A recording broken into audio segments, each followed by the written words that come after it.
Hi everybody. Thank you so much for coming. There's bio sheets on the chairs if you haven't picked one up, so you know who everybody is up here, so we can kind of just jump right into the conversation. But just for reminders, I'm Kate Folb.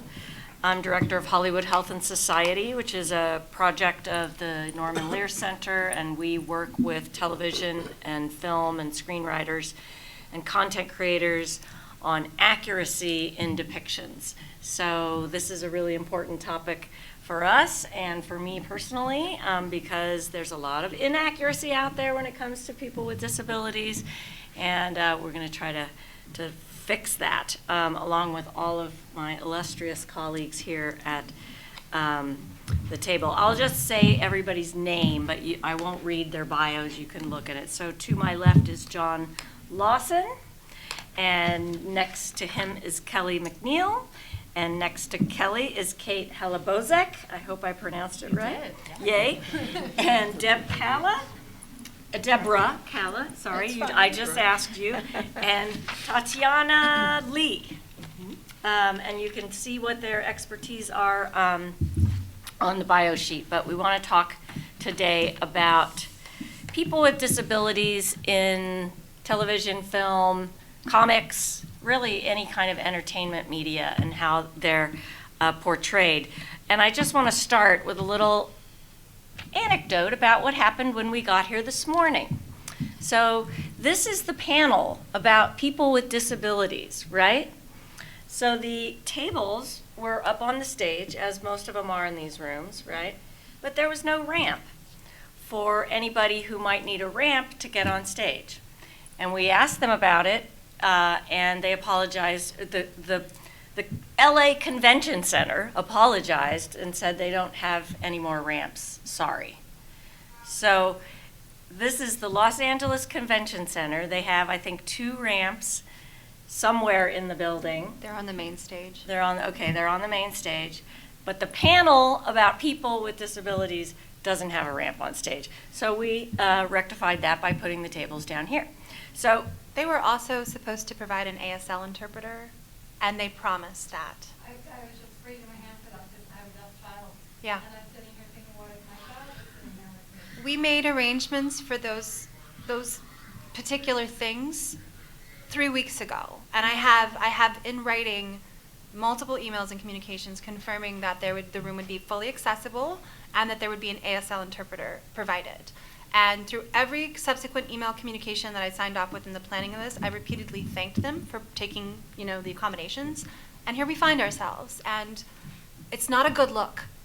It's not a good look for a panelist to be about disability inclusion. And it's quite shameful, actually. Yeah. So, but this was an elephant in the room that we had to address. right, and just also that we're down here at the end of the hall, and anyway, this is not going to be a bitch session, okay? There's plenty that we can bitch about, but we're not going to do that. And I really want to point out that this panel is really for everybody. It's not, people with disabilities are not really this subgroup over there, because we all have a disability, or we all are going to have a disability. As we age, we may lose our hearing, our sight, we may need a wheelchair, we may need a walker, not to mention invisible disabilities, mental health issues, and so on and so forth. So the fact that people with disabilities are sort of lumped into this group, first of all, annoys me, if you want to know. But also, it's all of us. So this is really a conversation about all of us, because someday, if not today, someday we're going to be faced with these kinds of challenges in our own lives. So, but getting back to portraying people with disabilities in the media. So, and again, think about disabilities in terms of visible or invisible, or what we say, something you can't see. If somebody has a mental health issue, or even if they're deaf, you may not know that. You can't see that. And it's also, in terms of portrayals, something to think about differently in terms of portraying characters in the media versus a visible disability like my pal here. Can you tell what his disability is? I know it's kind of invisible, but anyway. So,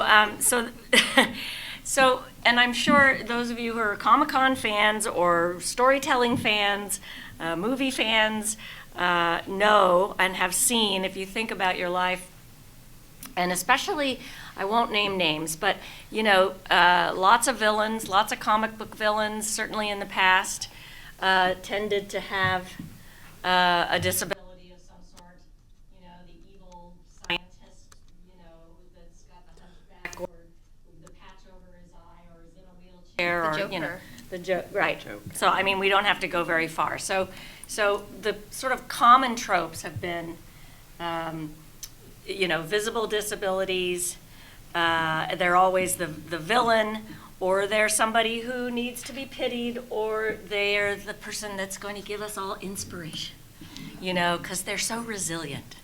And so we want to get past all of that because, again, people with disabilities are all of us. They're just people that live their lives. So I'm going to stop being preachy, and I'm going to turn to our panelists. And I think I'm going to start with Deborah.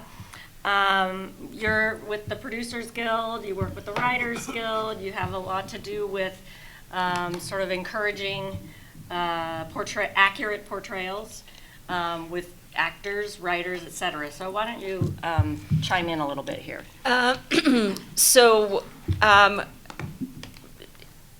If we were to actually normalize the existence of 61 million Americans living with a disability today, we would never have to talk about having a ramp or interpreter. It would be just second nature, and that's where we need to get to. For that to happen, media is something that really teaches us how others live, see life, and experience life. I am not a mother, but when I saw a film called The Joy Luck Club, it was from the point of view of mothers, and it was the first time I was actually able to step outside my own experience and see how my mother saw me and how she related to me. So media has that power, but as long as we continue to portray people with disabilities as either villains or people that we have to pity, drug addicts, down and out, or people that inspire us, because if they can make it and overcome, then we can make it and overcome too. And there is actually a term for that, which is inspiration porn, which is, sort of we able-bodied people without a disability get inspired because if somebody in a wheelchair, somebody without hands, somebody in the spectrum, if they can live and thrive, oh, damn, I can also do the same. So they don't exist as people, they exist to help us overcome. So we need to humanize people with disabilities in media. We need to normalize relationships, because where are these 61 million Americans? They're everywhere. It's in our lives, but they are invisible.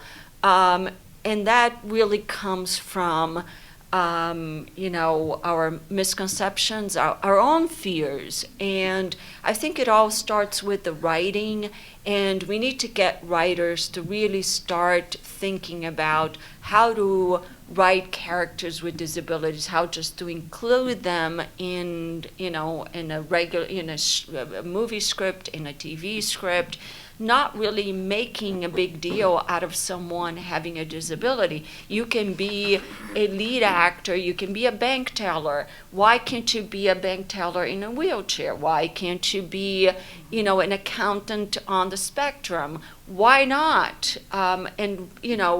So we really need to support and really call attention to including people with disabilities in our daily lives in media. And we are really focusing on doing that. I mean, we, meaning Media Access, which, I'm part of and I run with Alan Rucker. So we are now, the first thing we did was create a guide on how to interview and employ and work with writers with disabilities and why is it important. And it's very important because if we all suffer from unconscious bias, and if I don't have a disability or I am not a person of color, my tendency is to forget. If I'm not a woman, my tendency is to forget to include women, to include people of color, to include anybody who is different than me. So having people with disabilities really participate in the construction of media, it will make sure that is part of that. Also, it's a different point of view. It's a unique point of view as much as it is a different point of view coming from a woman, and it's authentic. When a woman writes about about being a woman, it's an authentic experience. That's not to say that a man cannot write about a woman, but a woman really has an authentic experience. A writer with a disability has an authentic experience. So we are trying to really change the landscape by really saying, hey, let's not be victims of our unconscious bias. Let's really pay attention and write these characters. And once we write these characters, let's cast these actors that can really authentically portray these characters. Let's have people in the entertainment business being part of the construction and the change of the landscape, and to normalize the experience of disabilities. That's great, thank you. Well, so you talked about actors, so I'm going to turn to the three actors we have here on the panel. Tatiana? Yes. You're more than an actor. Yes. Much more. We all are more than what we present, right? But you're an actor, a model, you're in the fashion industry, but talk about your experience a little bit,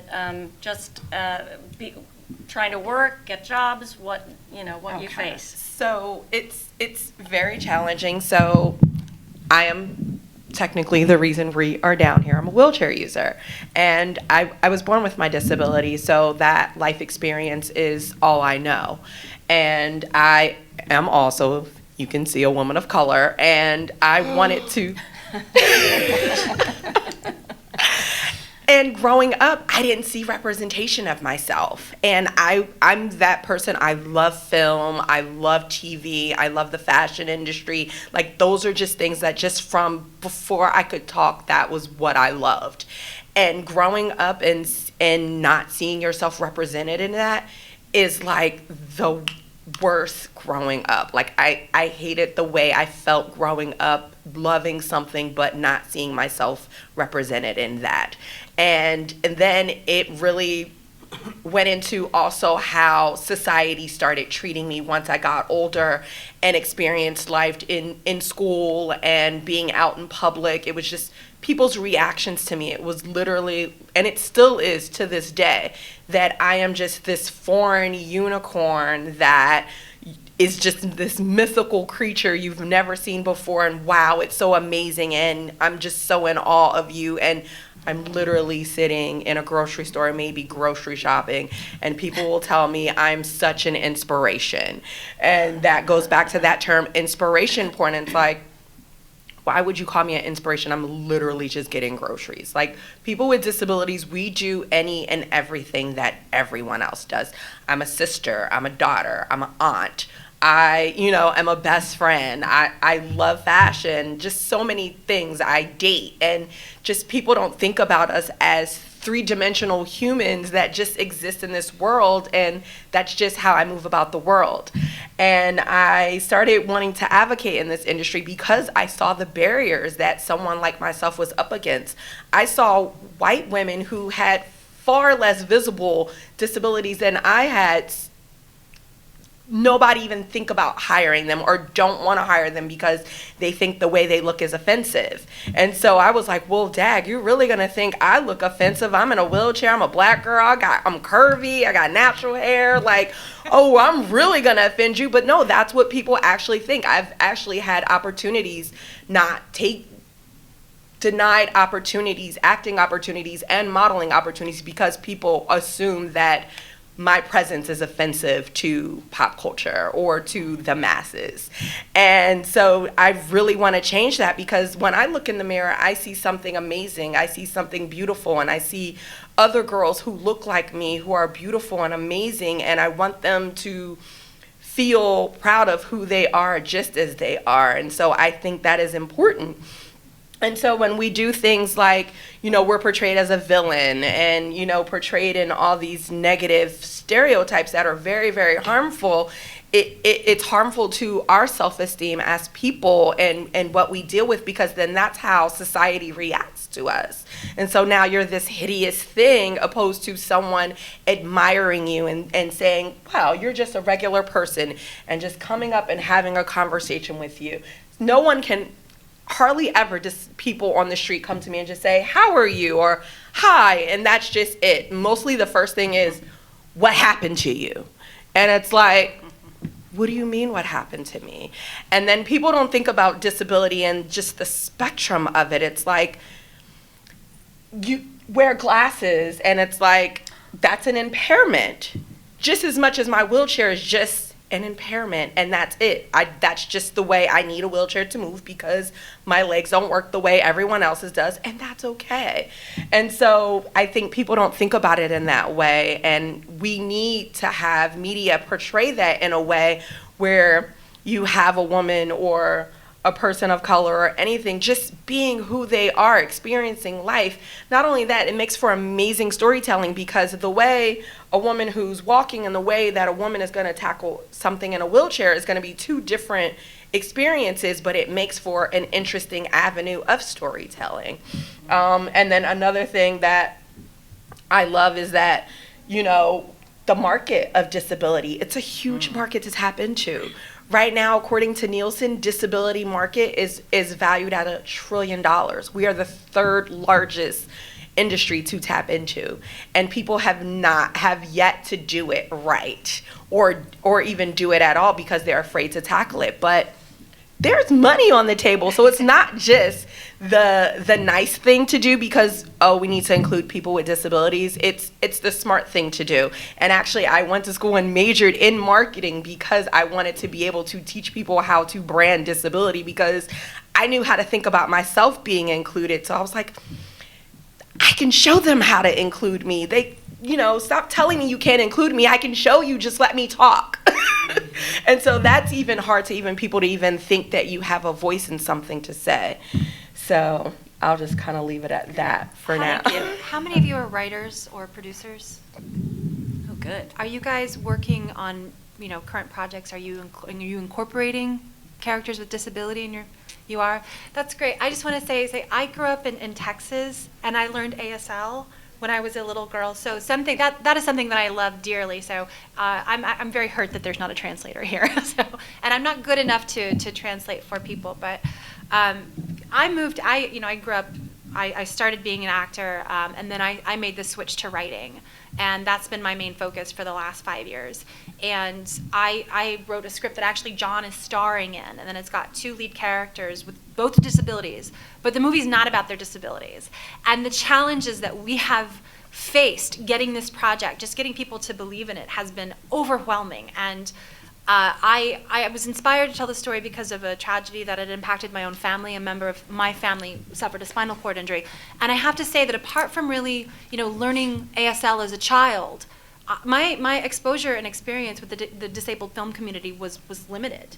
And so working on this particular project, it's really kicked a world open for me.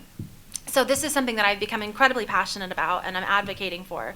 And I just want to say that, as Deborah and Tatiana have been saying, it starts in the writer's room. It starts with people thinking about outside of their own experiences. I'm a white woman without a disability. Why am I the right person to tell this story? Because no one else is telling it. No one else is telling the story. So somebody has to be the one to do it. And the wellspring of support and energy and emotion around this has just been absolutely incredible. And I mean, the process that we went about, casting John, I mean, I'm Were you, well, go ahead. no. They were looking for a grumpy old man. I'm go, glad, "Well." I was going to let you say that. Yeah. But I want to follow up on a couple of things Yeah, that Deborah and Tatiana brought up as well.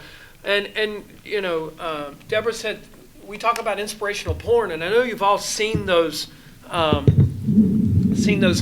that go around social media. And you might see a little kid that's without legs or feet that are running on the carbon fiber, and they go, what's your excuse? Your excuse is invalid, or whatever. Or you see there's a little girl with no hands, and she's drawing with a pen in her mouth. And it said, before you quit, try. And as Deborah said, those are all designed, and the reason inspirational porn is used on purpose, because it's exploiting one group of people to make another group of people feel good about themselves. And if you don't believe that, then where are the images that are supposed to inspire me and Tatiana? Where are we supposed to see the people overcoming their stuff to make us feel better? So those are one of the things that, it's like, are we doing those people a disservice? Because the kid that is out there running on carbon fiber feet, he's just using his body to the best of his ability, as I am with hooks, and I became a private pilot. I learned how to fly an airplane with no hands, and I'm a private pilot, single engine land. I'm a scuba diving instructor. I teach people how to scuba dive. And nobody else had ever done it. Nobody else had been stupid enough to do it before, I guess. But it's not that I did it to be inspirational to make people with hands feel better about, hey, that guy with no hands flies airplanes. Why can't I do it? I did it because I always wanted to, because that's just living my life. Mm-hmm. And no matter whether it's driving my car too fast or if it's yelling at people on the 405, I do it just like everybody else. Except I can't give them the finger, So it's a lot different. But if we go back to the characters with disabilities, we need, as Deborah said, to write them, but to also cast them. Since 1987, over half of the Oscars that have been given in films have been given to able-bodied actors portraying characters with a disability. And if we go back to the Oscars first began in 1936, 16% of all of them from the very beginning have gone to able-bodied actors portraying characters with disability. So obviously that the stories about disability, whether it's inspirational or as a villain, win hearts and win awards. But yet, and I realize it's acting, and I believe the best actor should get the role, no matter what. But yet, when we allow an actor to put on what has been coined crip face, we would never let them do blackface. We would never let them do yellow face or red face or any other nationality or race. But yet, when we allow an actor to put on crip face, we are denying the largest part of the population the right to self-representation. And as Deborah brought up, it's over 60 million. And last year on television, on broadcast TV, out of 857 regular roles on all 4 networks, only 18 characters had a disability. And a recent study by the Rubin Foundation found that 95% of all those roles, that 18, that less than 2%, were done by able-bodied actors. So it's also a part of an employment. I don't care if you want me to be the bad guy, just hire me. I need a job, So I do realize about the implications of depiction, but it's another employment thing. There are actors with disabilities that are trained and ready to work.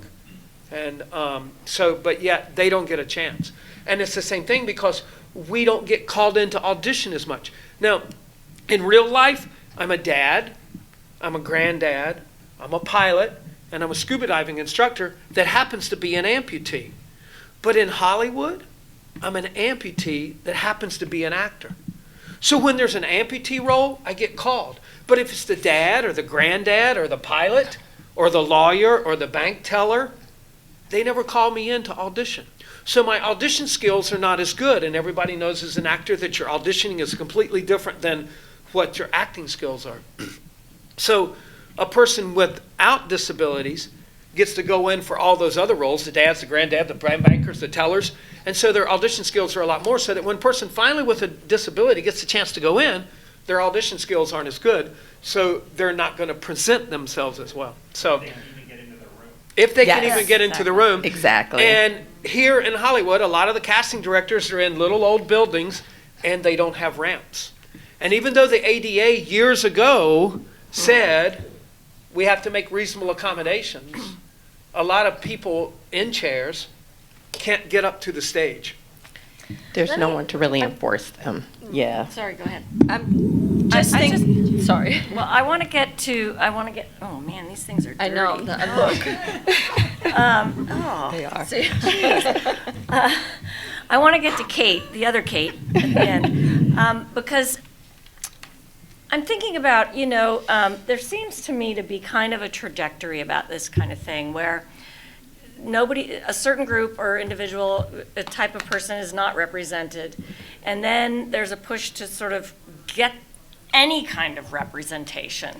And so in the beginning, the representation is sort of, they're resilient or they're the villain, whatever. And you can take this for Native Americans, whenever you see Native Americans in anything, at least in the old days, they were the bad, Indians in the cowboy and Indian movies and TV shows and all of that.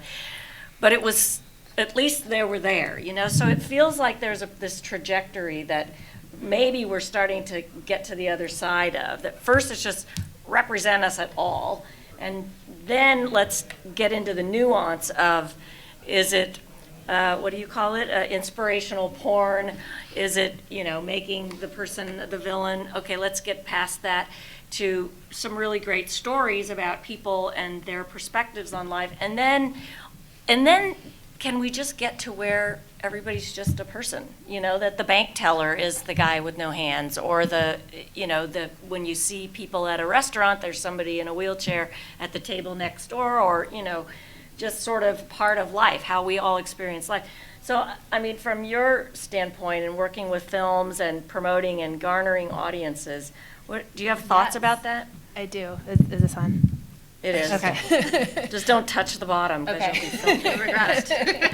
Yes, I work specifically in social impact films, so I work with a lot of documentaries and smaller narrative features, but even just in my work and the conversations that I have with clients and with filmmakers, I'm sure everyone's noticed in the past few years, we have already seen a change in terms of just box office success with films like Wonder Woman and Black Panther, and it really does feel, and now we see it with Peanut Butter Falcon, now we're seeing that there are those audiences who want that kind of content. They want to see representation. They want to see people like them on screen.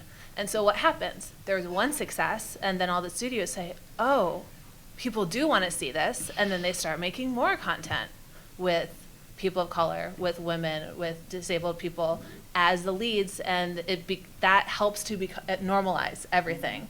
And so we're really at a sea change right now, specifically the fact that we are even on this panel having this conversation at LA Comic-Con this year. First time that The they first though- panel like about this. this, we The think, first ever. time. Yeah. So next year there you will know, be next ramps, year there and will there be will be another ASL. So because of this, we're helping to move this conversation forward. And like I said, Peanut Butter Falcon, I don't know who's been following not only the box office success. 20 million. How- 20 million. $20 million already. It's the highest grossing independent so far. of the We've been year. telling them, so now they see the So proof. now they see it. So who knows what we'll be talking about here next year, but it's just proof that those audiences are there. The money is there. We just, as a community, have to show the people who actually bankroll those films that there is money, that they will get their money back, that these films will win awards, that there will be representation. To bring it a little further, another study just found that the media is missing $10 billion, that's with a B, a month in advertising and discretionary income spending on people with disability. $10 billion a month because they don't see themselves on the camera.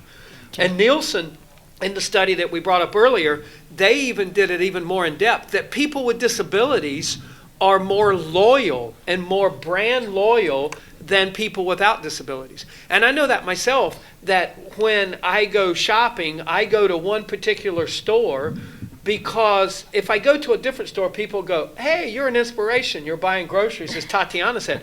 But when I go to this one store all the time, people get used to seeing me and it's not a big deal and they don't want to help me as much. It allows me to be myself. So just in that little small instance, I can see that.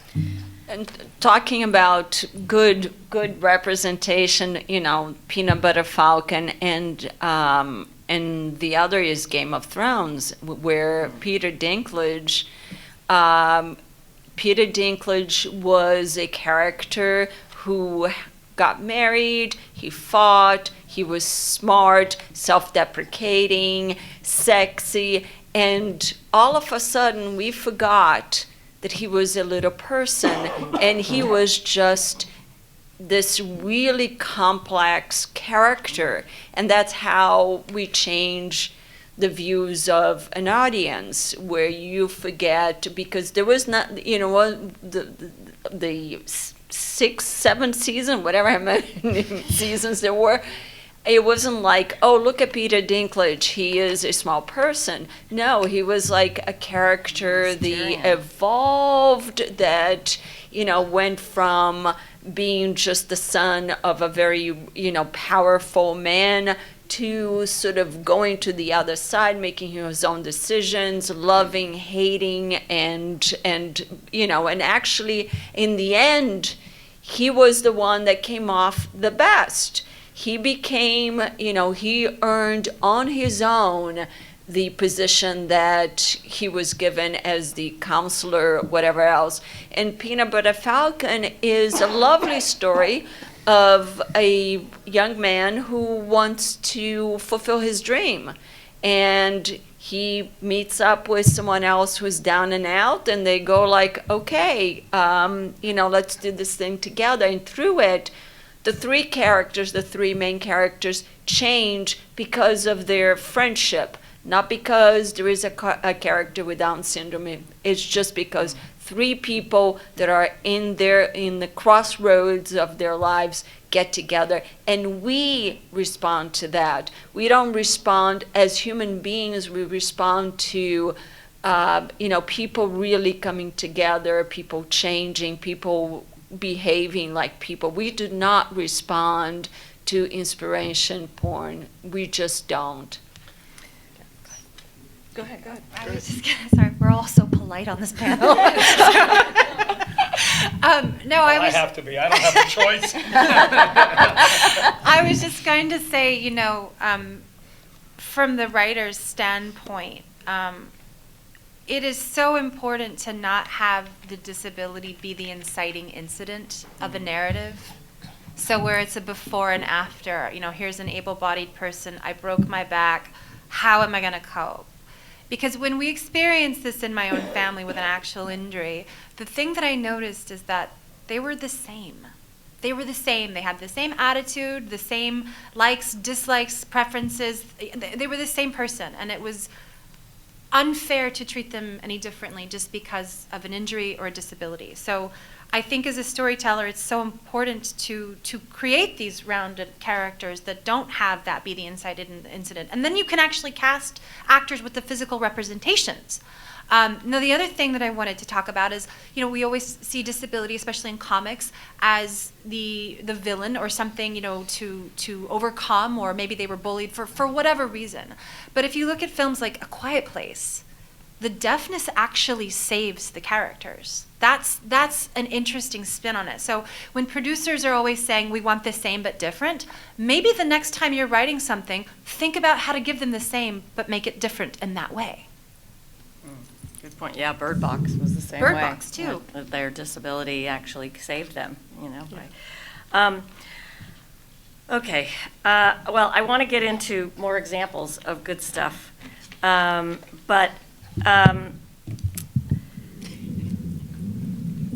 I want to, how do I talk about this? So, let me give you an example. So if you're familiar with the Gina Davis Institute, and Gina Davis has worked really hard for inclusion of women because there are way more male roles out there. And she got to a point where they have a sort of a list of things to do and to think about when you're writing your script in terms of including women. And one of those is, when you're writing your script, the crowd scene, the politician is speaking in front of the crowd, you actually have to write, the crowd is made up of 50% women. Because if you don't write it in the script, whoever puts together that crowd, it's going to be 95% men.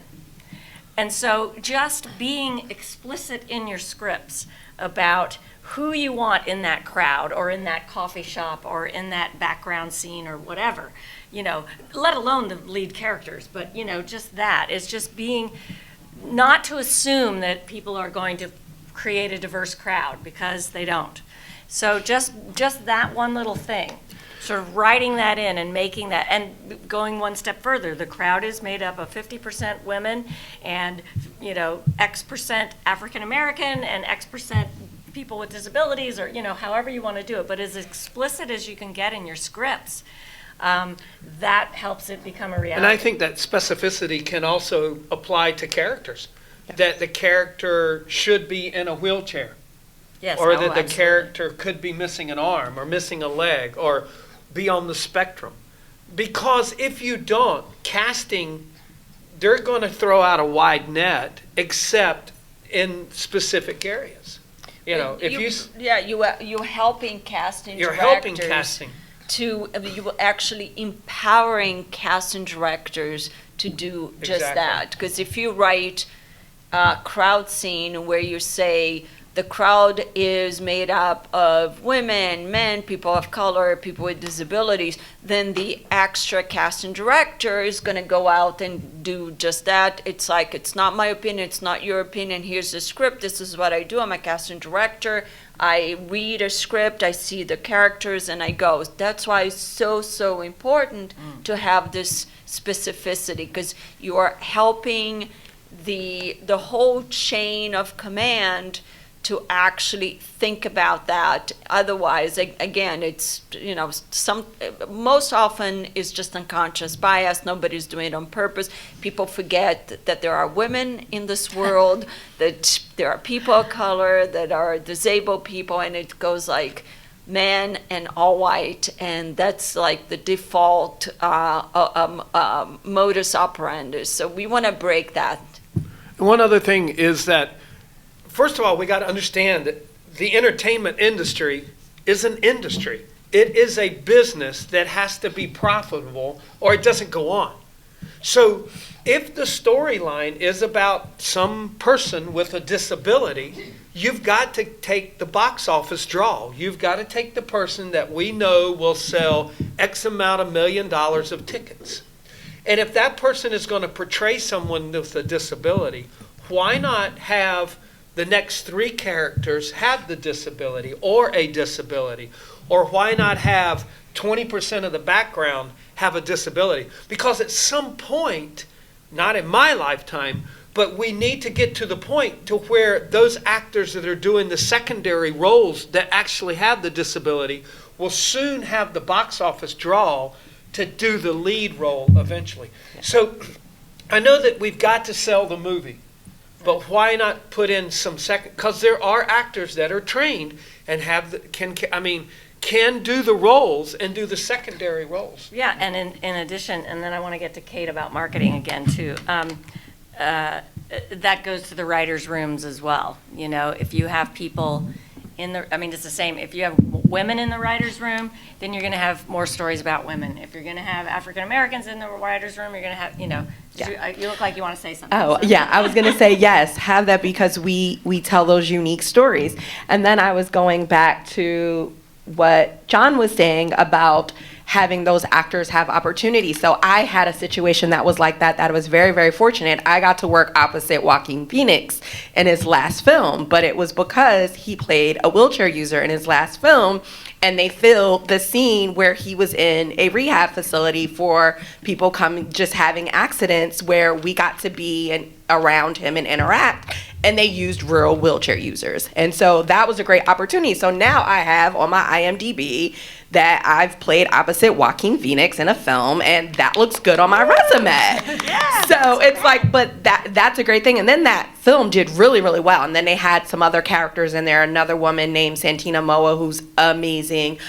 She played opposite him, and they had like a really great interaction. And she's a real wheelchair user. So they made sure they filled up real wheelchair users and still had Joaquin Phoenix, who is going to bring that box office person that is going to bring in that, and then everybody else is working on their resume. So that is a great way to start that. Yeah, amazing. I was So- also in that film, Tatiana. Oh, you were? Oh my gosh. Were you in a I was not in a wheelchair.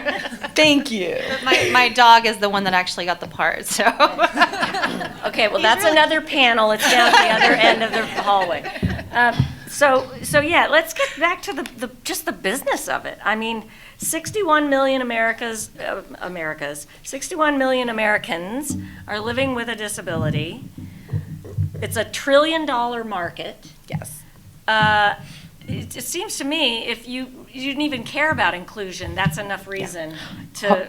And then found out Vogue just put out 400 billion in adaptive fashion too. So Yeah. Wow. Yeah. So you work in marketing films and developing audiences, and I would imagine, as John was saying, that people with disabilities are loyal customers. I would think also loyal to a film or a TV show where they're seeing themselves portrayed. Yes, and specifically because I work with more independent and smaller films, I actually specialize in non-theatrical marketing and distribution for really micro budget and very small independent films, where we actually find those audiences where they are and work with them to bring the films to where they are. So it could be a support group for people with spinal cord injuries, or it could be a local library that just happens to have the space to show a film, and they want to have a conversation with local people in their community to raise awareness about what it's like for specific experiences. And those types of groups, they're everywhere. And you can find them online, and you can reach out to them and say, I have this film, would you be interested in showing it? And that's also a way, sure, it's not at the multiplex, but they're still beautiful films. And often you have to make a film outside of the regular Hollywood system. And with the advent of streaming Exactly, now and all of that, exactly. there's so many platforms. that you can Exactly, do that. and people find those films where they are, and it's really important. And like I said, making films outside of the studio system, because if you, like we were saying, if you want to authentically cast certain parts, maybe lead parts. Again, the conversation with Peanut Butter Falcon, we just saw this in the news, but a lot of times studios may not want to take that risk right now, like I've been saying. So filmmakers say, okay, I'll make the film on my own. And then that's where people who do the type of work I do may come into play to help find those audiences where they are. I'll speak up for Kelly because I know she's modest and won't say it.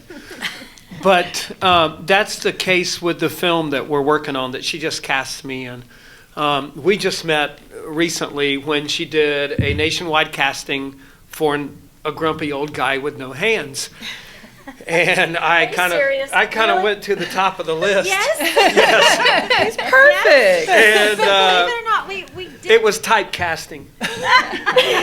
But they went. Other people auditioned for Well, you. she had other people audition, but I was the grumpiest. Were And there actors coming in, putting on, as you say, crip face and trying to behave They without tried. hands? We did not let them in the door. So what happened was You're we discriminating now. well, you can't, like, very specifically in the breakdown said, we are looking for a Real. paraplegic actor and a double amputee upper extremities. And you would not believe the amount of people that submitted and said, I can play this character. And I'm like, you have both hands. And I'm like, what, are you going to go method or something? But seriously, it's so John came in and auditioned for us because we were shooting a proof of concept for this feature that we're working on. And he blew me away. He was so good. And the funny thing is that the other actor that we cast opposite him, Tobias Forrest, I didn't know this until much later, until we shot the proof of concept. Toby's a quadriplegic, but he's actually got some use of his upper body, and he wasn't going to audition for the part because it called for a paraplegic. And John convinced him to read for the role.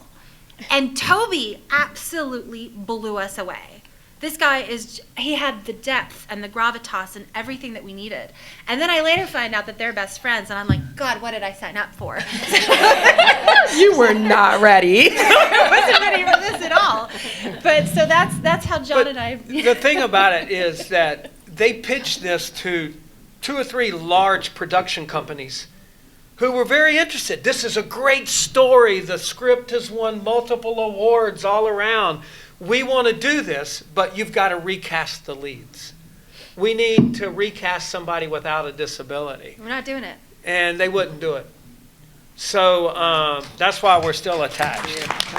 That's why I'm still So her that friend. $1 trillion, when you're all trillionaires, don't forget us little people who helped to bring And awareness. That's to just let you know how prevalent like this issue is of not letting us audition for roles. And it's really frustrating as an actor where there can be a role that's meant for, and I'll give you a really great example because someone just told me recently that they thought the way my hair was that day that I favored Jennifer Hudson. And we ended up having a conversation about representation. I said, so I'm going to give you a great example. Jennifer Hudson can sit in a room and they can throw 1 million scripts at her, and it could be one where she can play a wheelchair user and no problem. But if someone wanted to tell the life of Jennifer Hudson's life, I would never be able to audition for that. And so that is a huge issue where someone who isn't disabled can go for any and every role that under the sun.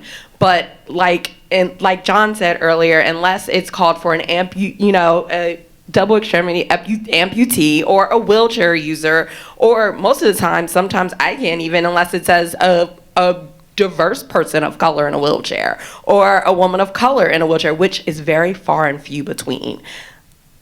I wouldn't even be asked to even be in the room or even be considered. And so that's real. And then there's so many of us who, look for opportunities and want to work in this industry, and it's just not, it's more than not fair, but yeah.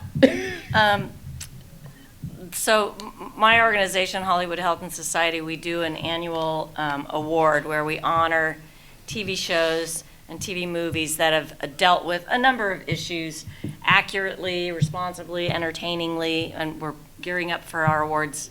This is not a commercial, but hey, if you're interested, for our awards in November. But last year's awards, we honored 2 shows that dealt with people with disabilities. One was Speechless, which you're probably aware of, and one of the writers, the creator of the show, is a guy with cerebral palsy. And if you know the show, it was about a family, and the oldest son has cerebral palsy, pretty severe to the point where he can't talk. So he has an aid, and he speaks with his computer, and cutest show ever. I'm so sorry it's off the air. But the writer, the creator of the show, came up in his acceptance speech. So he's in a wheelchair, and he can talk, but he's up there on stage, and we did have a rant, and an interpreter. But he said, I want to thank my parents for giving me cerebral palsy because it's been great for my career. And it was sort of a joke, but it was also so true, and it was just like the real deal, and it was wonderful. And so, and then the other winner that year was a children's show called Sophia the First. It's an animated show, and what we loved about that episode, it was the girls were all going on expedition, an archaeological expedition, and their guide through these ruins, it was sort of like the pyramids or the Mayan ruins or something like that. She was blind, but because it was all hieroglyphics on the wall, you know, she led the entire group. All the other kids were, you know, sighted, but it was the woman who was blind that led them through the whole thing. And I mean, that was, again, just, and the producer or the guy who created that episode said he wrote it because he had a family member who was blind, and they were no different, and they were actually kind of the leader of the group, of their family. And so it was just two great examples. So we like to really put those out there and say, yay, look, do it, you know, you can do this, and it doesn't have to be, you know, it can be very profitable, and it doesn't have to be counterculture or whatever you want to say. Hopefully So next year we'll have more examples of good we're hoping, representation we're hoping, yeah. and authenticity. So I think we have to wrap up, but maybe we'll give it a couple, we've got 5 minutes. Oh, we have Yeah, 5 minutes. Look at me. Yay. So if we want to take, okay, I've got two things to say. One is we're raffling off 2 versions of Final Draft. Well, Final Draft very kindly gave us 2 copies of their latest software. So if you want a copy, or if you, to raffle for it, we have a Sharpie and some pens up here. You can put your name in the pumpkin, and we'll give it out at the end of the But session. you have And to we'll- write characters with a disability. I was just about to say that. Yeah, all your characters have You to have to write You characters don't with get to win disabilities. until Yeah, you yeah. put your script in there that has, you know. Right. But you can put your name, you have to be present to win. So- So you can do So we're going to that. draw in 4.5 minutes. Right. So. I tell And you then- what, I can take the pumpkin around. I'll do it. Anybody want? Anybody? Yeah, okay. I thought All right, so. so take I the mean, it's free pumpkin around. software. But in the meantime, if anybody has a question for any of our panelists, we can take a couple questions. Thank you. As a writer, and I have a sister who's a double amputee, so I'm very sensitive when I write. And there's a fine line sometimes for me between being inclusive and normalizing, and using it as an opportunity to show, yeah, she is different. Like I could just have a character in a wheelchair going to a bank, but sometimes it's not that easy for them to just put her on the sidewalk. My inclination would be to pick it up and throw it in the street, whereas if you say someone with a mobility issue can't get to the bank, so you move it. So can you talk a little about when you read a script, like at what point do you feel like it's pandering, and at what point is it using it as a tool, almost a little bit of education for people that might not be very aware? I would say if you want to put it in that script, put it in there. But it would make for, depending on what you're writing and what you're writing about, it might make for something interesting perspective to think about. And someone can say, well, I never thought about scooters being in the middle of the street and a wheelchair user can't get around it. So show that she's having an obstacle, you know, dealing with that, and that is a prevalent issue. That's a great way to bring up stuff like that. And you are normalizing. Yeah. Because this is something that someone that has a mobility issue needs to deal with. You're not, it's not about the character, it's about what the character has to deal with. It's like, a recovering alcoholic who is 2 weeks sober, and then somebody comes up and goes like, oh, would you like a drink? That's not about, this is about the situation. So it's great because you're taking the opportunity. And actually, you're doing a great job as a writer because you're taking not just the character, but also the environment in which this character lives. So, all the way. I think this is from Save the Cat. Has anybody read that book? It's a screenwriting book. It's one of the first ones that you read. And I think this is from in there, but don't quote me on it. But one of the instructions that they always give in, beginning writing classes is to make your characters more interesting is to give them a limp and an eye patch. I think that's slightly pandering. If you can take that directive and that note and give them a reason for having that and a backstory, like if there's a reason that they have a limp because they got mauled by a dog when they were 5 and now they're terrified of animals, that informs a character's choices. So if you can make those sort of disabilities or just choices as a writer, just be cognizant of it, And when you write about it, make sure that that informs their relationships, how they interact with their environment. Maybe it's a moment for comedic opportunity. If they see a dog on the sidewalk and they freak out, I don't know. But I'm just saying, don't dress your characters up with disabilities just to do it. Make sure that it is actually To make them interesting. just make it interesting. But one thing to go more direct, 1 minute, to go to directly to your question is a lot of things is have a sensitivity read. Yes. With, things, especially with people that might have that, not only your sister, but someone else that would read it and be able to address it as an authentic, that was. And that's one of the services that, not to be a commercial again, but Hollywood Health and Society does for free. So you And then can- I also do as well. So I do a lot of sensitivity reading as wheelchair users. Can I just make a Yeah. comment? Because Quick. I'm a producer, I'm not a writer. We were at the WGA when they didn't have a ramp for you guys. I think everybody in the room almost fell over, but that's a. Yeah. Yeah, for- they felt I know when Kelly told me, I was like, oh, I deal with this all the time. So she was like upset, and I was just like, okay. But they educated Right. by their oversight. In the world of production, this is something I would put out there. It's great to create these worlds on the page and on the screen. I'm a producer and I've done accounting, and I've been in so many offices that if we wanted to interview somebody to come in and be a production accountant, We got to draw. they can't get up the stairs, they can't get over this or that. And be aware of that in your life. Let's make that normalizing 1 minute. our lives every day and our Absolutely. workplace. I notice it every day. This is my wife. She's talking about my sister-in-law. I notice every time there's a step, not a ramp, a scooter, laying in the sidewalk. That's why, it's like, Soap dispenser's too high. right, let's just have ramps, let's just have interpreters, just part of, Did everybody part get of to our enter lives. in the, That's our right. responsibility. That's as right. able-bodied people to notice that and comment and point that out to people and say, here's an oversight. How do we fix that? Yes. Quickly, there was an LA Times article just a couple of weeks ago that featured one of our friends who's a TV writer in a wheelchair, and they followed him around town for a day.